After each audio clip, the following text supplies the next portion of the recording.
হরে কৃষ্ণ। আজকে আমরা রামনবমী ব্রতের মাহাত্ম্য সম্পর্কে জানব, কিভাবে ব্রত পালন করতে হবে সেই সম্পর্কে আলোচনা করব।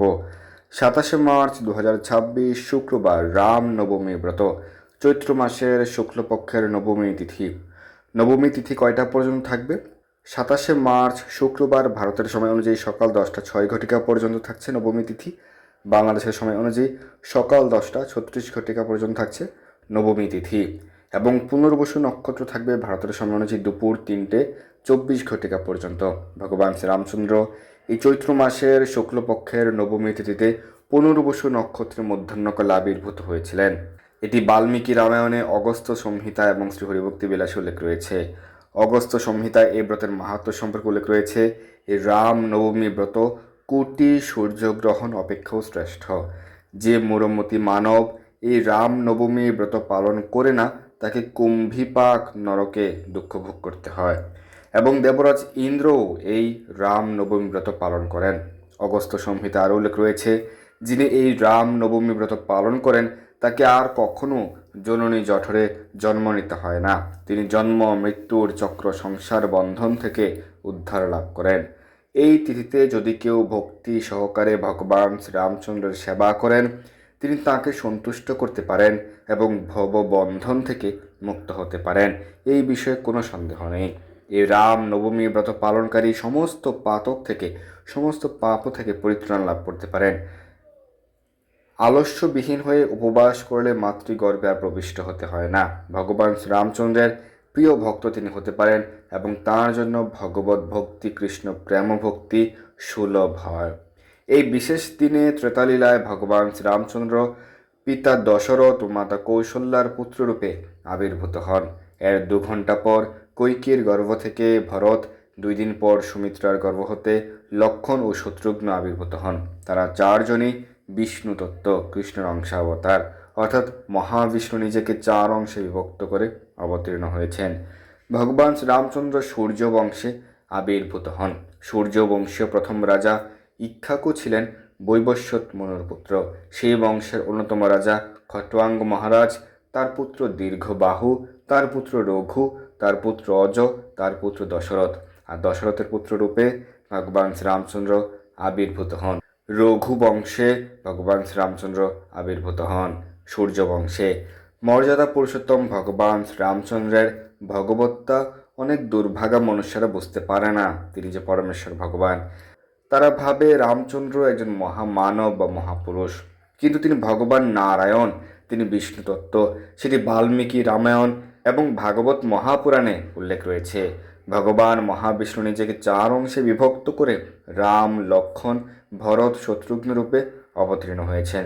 শ্রীমদ্ ভাগবতের 9ম স্কন্ধের 10ম অধ্যায়ের 2য় শ্লোকে বলা হয়েছে, তস্য ওপি ভগবানেশ সাক্ষাৎ ব্রহ্মাময় হরিঃ অংশাংশেন চতুর্ধাগাৎ পুত্রত্বম প্রার্থিতঃ সুরহি রাম লক্ষ্মণ ভরত শত্রুঘ্ন ইতি সংজ্ঞয়া। দেবতাদের দ্বারা প্রার্থিত হয়ে সাক্ষাৎ ব্রহ্মময় ভগবান শ্রীহরি তার অংশ এবং অংশের অংশ সহ আবির্ভূত হয়েছিলেন। তাদের নাম রাম, লক্ষ্মণ, ভরত এবং শত্রুঘ্ন। এইভাবে ভগবান 4 মূর্তিতে মহারাজ দশরথের পুত্ররূপে আবির্ভূত হয়েছিলেন। ভগবান শ্রীরামচন্দ্র এবং তার ভ্রাতা লক্ষ্মণ, ভরত ও শত্রুঘ্ন সকলেই বিষ্ণু তত্ত্ব, তারা কিন্তু জীব তত্ত্ব নন। ভগবান বহুরূপে নিজেকে বিস্তার করেন। অদ্বৈতম অচ্যুতম অনাদিম অনন্ত রূপম। বিষ্ণু তত্ত্ব এক এবং অভিন্ন হওয়া সত্ত্বেও তাঁর বহু রূপ ও অবতার রয়েছে। সেই কথা ব্রহ্মসংহিতার 5ম অধ্যায়ের 39 শ্লোকে প্রতিপন্ন হয়েছে। রামাদি মূর্তিষু কলা নিয়মেন তিষ্ঠন। একবার রাজা দশরথ চিন্তিত ছিলেন যে তার কোনো পুত্র সন্তান হচ্ছে না। তিনি শোকাচ্ছন্ন ছিলেন। তাঁর মন্ত্রী বলেন যে যদি ঋষ্যশৃঙ্গ মুনি যজ্ঞ করেন তাহলে পুত্র সন্তান লাভ হবে।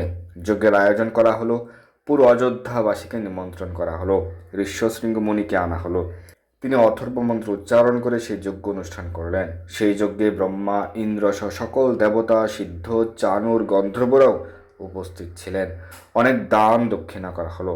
সেখানে ব্রহ্মা, ইন্দ্র বলছিলেন কিভাবে রাবণের থেকে রক্ষা পাব।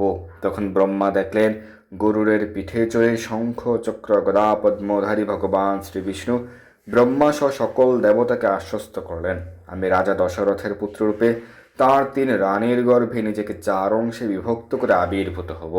আমি 11,000 বছর অযোধ্যা শাসন করব। রাবণ বধ, জগতের কল্যাণ, শান্তি প্রতিষ্ঠা করব। তোমরাও এই লীলায় অংশগ্রহণ করো। তাই ব্রহ্মা জাম্বুবান রূপে, ইন্দ্র বালি রূপে, সূর্যদেব সুগ্রীব রূপে, বিশ্বকর্মা নল রূপে অংশ নিয়েছিলেন। নল ছিলেন সেই রাম সেতুর সিভিল ইঞ্জিনিয়ার। সেই যজ্ঞ বেদি থেকে এক বিষ্ণুদূত এক বাটি পরমান্ন দশরথকে দিলেন। দশরথ তা 3 ভাগে ভাগ করে 3 রানীকে দিয়েছিলেন। ভগবান রামচন্দ্রের আবির্ভাবে দশরথ অত্যন্ত আনন্দিত হয়ে পুরো অযোধ্যাবাসীকে নিমন্ত্রণ করেছিলেন, তাদেরকে ভোজন করিয়েছিলেন, দান দক্ষিণা করেছিলেন। রাম মানেই আনন্দদায়ক, তাই রাজা দশরথ পরম আনন্দে ছিলেন। অযোধ্যাবাসীদের আনন্দ হচ্ছে ভগবান শ্রীরামচন্দ্র। তো আপনারা কীভাবে পালন করবেন এই রামনবমী ব্রত? এই বছরের ক্ষেত্রে 27 মার্চ 2026 শুক্রবার আপনারা কীভাবে রামনবমী ব্রত পালন করবেন?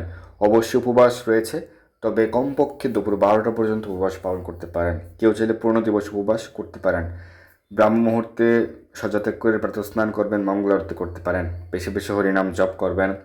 ভগবান শ্রীরামচন্দ্র বা সীতারামের চিত্রপটে পুষ্পাঞ্জলি প্রদান করবেন। প্রথমে গুরুদেবের প্রণাম মন্ত্র উচ্চারণ করে গুরুদেবের চরণে পুষ্পাঞ্জলি, এরপর প্রভুপাদ প্রণাম মন্ত্র উচ্চারণ করে প্রভুপাদের চরণে পুষ্পাঞ্জলি, এরপর রামচন্দ্র প্রণাম মন্ত্র উচ্চারণ করে এরপর সচন্দন গন্ধপুষ্প শ্রীরামচন্দ্রায় নমঃ 3 বার আপনি পুষ্পাঞ্জলি অর্পণ করতে পারেন। ভগবান শ্রীরামচন্দ্রের চরণে, ভগবান শ্রী লক্ষ্মণের চরণে পুষ্পাঞ্জলি অর্পণ করতে পারেন, সীতা মায়ের চরণে পুষ্পাঞ্জলি অর্পণ করতে পারেন। তবে ভগবান শ্রীরামচন্দ্র এবং ভগবান শ্রী লক্ষ্মণের চরণে তুলসীপত্র অর্পণ করতে পারেন। সচন্দন তুলসীপত্রম শ্রী রামচন্দ্রায় নমঃ। শ্রী শ্রী রামচন্দ্রের প্রণাম মন্ত্র হচ্ছে রামায় রামভদ্রায় রামচন্দ্রায় বেধসে রঘুনাথায় নাথায় সীতা ওয়েপতে নমঃ। আপনারা সীতা, রাম, লক্ষ্মণ, হনুমান শ্রী বিগ্রহ বা চিত্রপটে অভিষেক করতে পারেন, পুষ্পাঞ্জলি অর্পণ আদি করতে পারেন। কমপক্ষে দুপুর 12টা পর্যন্ত উপবাস পালন করবেন। এরপর অভিষেক, আরতি, পুষ্পাঞ্জলি অর্পণ, অর্ঘ্য প্রদান, ভক্তি প্রদান করবেন এবং এরপর মধ্যাহ্নকালে অন্নপ্রসাদ গ্রহণ করে পালন করা যাবে। কিন্তু কেউ যদি পূর্ণ দিবস উপবাস করতে চান সেটি করা যাবে। সেই ক্ষেত্রে পরদিন সূর্য উদয়ের পর পালন করতে হবে। এবং অর্ঘ্যমন্ত্র কি? শঙ্খে বিশুদ্ধ জল, পুষ্প, তুলসীপত্র দিয়ে অর্ঘ্য প্রদান করতে পারেন ভগবান শ্রীরামচন্দ্রের উদ্দেশ্যে। দশাননবদার্থায় ধর্ম সংস্থাপনায় চ দানবানাং বিনাশায় দৈত্যানাং নিধনায় চ পরিত্রাণায় সাধূনাং জাতু রামঃ স্বয়ং হরিঃ গৃহাণার্ঘ্যং ময়া দত্তং ভ্রাতৃভিঃ সহিত অনঘ। অর্ঘ্য প্রদান করার সময় শঙ্খ দিয়ে অর্ঘ্য প্রদান করবেন। আপনি ভগবানের হাতে প্রদান করছেন এই মানসে অর্ঘ্য প্রদান করবেন, ভগবান তার মস্তকে প্রদান করবেন, আপনি তার বিসর্জন পাত্রে ফেলবেন। এদিন আপনি রামলীলা শ্রবণ করতে পারেন, পাঠ করতে পারেন। শ্রীমদ্ ভাগবতের 9ম স্কন্ধেও রামলীলা বর্ণিত হয়েছে, অথবা বাল্মীকি রামায়ণ থেকে আপনারা পাঠ করতে পারেন, শ্রবণ করতে পারেন। ভগবান শ্রীরামচন্দ্র 11,000 বছর অযোধ্যা রাজা ছিলেন। সেই সময় প্রজারা সত্য যুগের মতো শান্তিতে বাস করেছিলেন। শ্রীমদ্ ভাগবতের 9ম স্কন্ধের 10ম অধ্যায়ে সেটি উল্লেখ রয়েছে। ত্রেতায়াম বর্তমানায়াম কালঃ কৃতসমুভবৎ রামে রাজনী ধর্মাজ্ঞে সর্বভূত সুখাবহে। রামচন্দ্র রাজা হয়েছিলেন ত্রেতা যুগে, কিন্তু যেহেতু তাঁর শাসন ব্যবস্থা ছিল অত্যন্ত সুন্দর, তাই তখনকার অবস্থা হয়েছিল ঠিক সত্য যুগের মতো। সেখানে সকলেই ছিলেন ধর্মপরায়ণ এবং সর্বতোভাবে সুখী।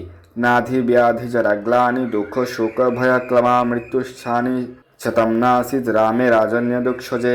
ভগবান শ্রীরামচন্দ্র যখন এই পৃথিবীতে রাজত্ব করছিলেন তখন সমস্ত দৈহিক এবং মানসিক ক্লেশ, ব্যাধি, জরা, সন্তাপ, দুঃখ, সুখ, ভয়, ক্লান্তি সম্পূর্ণরূপে অনুপস্থিত ছিল। এমনকি ইচ্ছা না করলে মৃত্যু কারো কাছে উপস্থিত হতো না।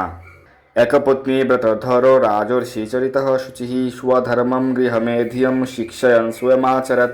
ভগবান শ্রীরামচন্দ্র কেবলমাত্র একজন পত্নী গ্রহণ করার এবং অন্য কোনো রমণীর সঙ্গে কোনো প্রকার সম্পর্ক না রাখার ব্রত গ্রহণ করেছিলেন।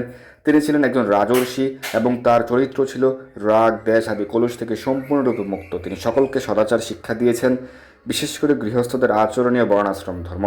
এইভাবে তিনি স্বয়ং আচরণ করে, নিজে আচরণ করে, স্বয়ং ভগবান হওয়া সত্ত্বেও নিজে আচরণ করে জনসাধারণকে, জগৎবাসীকে তিনি শিক্ষা প্রদান করেছিলেন। তাই তাকে বলা হয় মর্যাদা পুরুষোত্তম ভগবান শ্রীরামচন্দ্র। তো আপনারা এই রাম নবমী ব্রত সঠিকভাবে পালন করুন এবং ভগবান শ্রীরামচন্দ্রের বিশেষ কৃপা আশীর্বাদ লাভ করুন। তার প্রতি আচরণ আমাদের জীবনের জন্য পালনীয় এবং শিক্ষা। জয় হোক সকলের। হরে কৃষ্ণ, জয় শ্রীরাম।